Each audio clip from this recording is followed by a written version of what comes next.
एक सुंदर से गांव में राजू नाम का 10 साल का एक लड़का अपने पिता, माँ और दादी के साथ रहता था। राजू का एक बहुत अच्छा दोस्त था जिसका नाम मनु था। दोनों एक ही स्कूल में पढ़ते थे। स्कूल खत्म होते ही दोनों अपनी साइकिल से घर लौटते थे।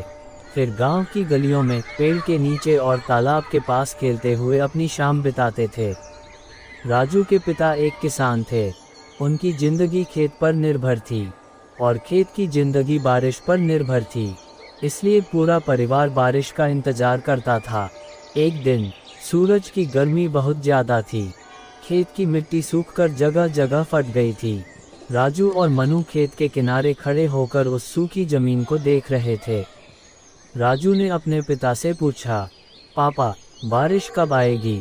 पिता ने आसमान की तरफ देखते हुए धीरे से मुस्कुराकर कहा, बारिश हमारे हाथ में नहीं है बेटा, लेकिन जब बारिश आएगी तब खेती करने के लिए हमें तैयार रहना चाहिए। दिन बीतते गए। एक शाम अचानक आसमान का रंग बदल गया। काले बादल धीरे धीरे पूरे गांव के ऊपर छाने लगे। दादी घर के दरवाजे पर खड़ी थीं। उन्होंने राजू से कहा, राजू, आसमान देखो, लगता है बारिश आने वाली है। राजू दौड़कर बाहर आया और आसमान की तरफ देखने लगा। दूर कहीं बादलों की गड़गड़ाहट सुनाई दी और फिर बारिश की पहली बूंद जमीन पर गिरी। फिर दूसरी बूंद, फिर तीसरी, और कुछ ही पलों में तेज बारिश शुरू हो गई। मिट्टी पर गिरी पहली बारिश की बूंद से मिट्टी की खुशबू चारों तरफ फैल गई। बच्चे खुशी से बारिश में खेलने लगे। राजू और मनु भी बारिश में दौड़ते हुए हंसने लगे। घर की औरतों ने बारिश के पानी को बेकार जाने से बचाने के लिए बर्तन रखकर पानी इकट्ठा करना शुरू कर दिया। ये देखकर राजू ने दादी से पूछा, दादी, बारिश का पानी क्यों इकट्ठा कर रही हो? दादी ने प्यार से राजू के सिर पर हाथ फेरते हुए कहा, बेटा, पानी ही जीवन है। बारिश का पानी बहुत कीमती होता है।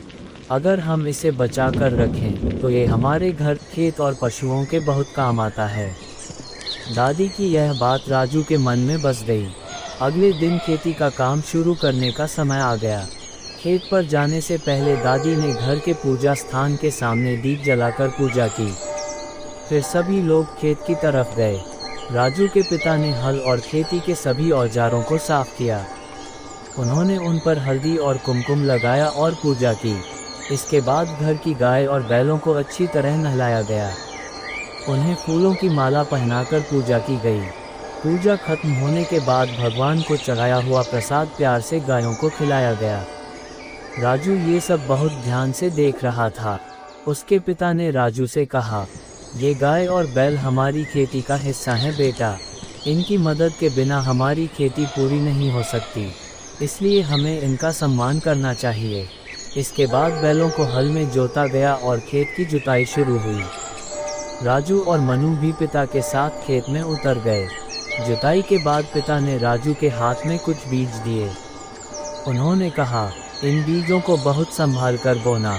राजू और मनु ने खुशी से उन बीजों को मिट्टी में बोना शुरू किया। बीज बोने के बाद राजू ने अपने पिता से पूछा, पापा, अब ये बीज पौधे बन जाएंगे? पिता ने मिट्टी की तरफ देखते हुए कहा, सिर्फ बीज बोना ही काफ़ी नहीं है बेटा। बीज के अंकुरित होने के लिए मिट्टी में नमी चाहिए।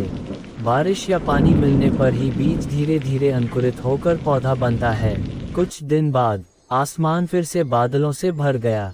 बारिश होने लगी। बारिश का पानी मिट्टी के अंदर जाने लगा। मिट्टी में पड़े बीजों को नमी मिलने लगी।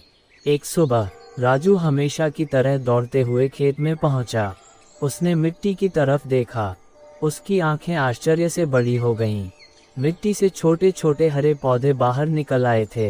राजू खुशी से चिल्लाया, मनु, मनु, जल्दी आओ, हमारे बीज पौधे बन गए। मनु दौड़कर आया और उन छोटे छोटे पौधों को देखकर बहुत खुश हुआ। पिता दूर खड़े होकर दोनों बच्चों को मुस्कुराते हुए देख रहे थे। फिर उन्होंने कहा, देखा बेटा, बारिश, मिट्टी, बीज और किसान की मेहनत, जब ये सब मिलते हैं तभी एक फसल जन्म लेती है। अगले एपिसोड में राजू और मनु गांव के मेले में जाने वाले हैं, लेकिन वहां उनके साथ होने वाली एक घटना उनकी जिंदगी का कभी न भूलने वाला अनुभव बन जाएगी। जारी रहेगा पौधा दिल।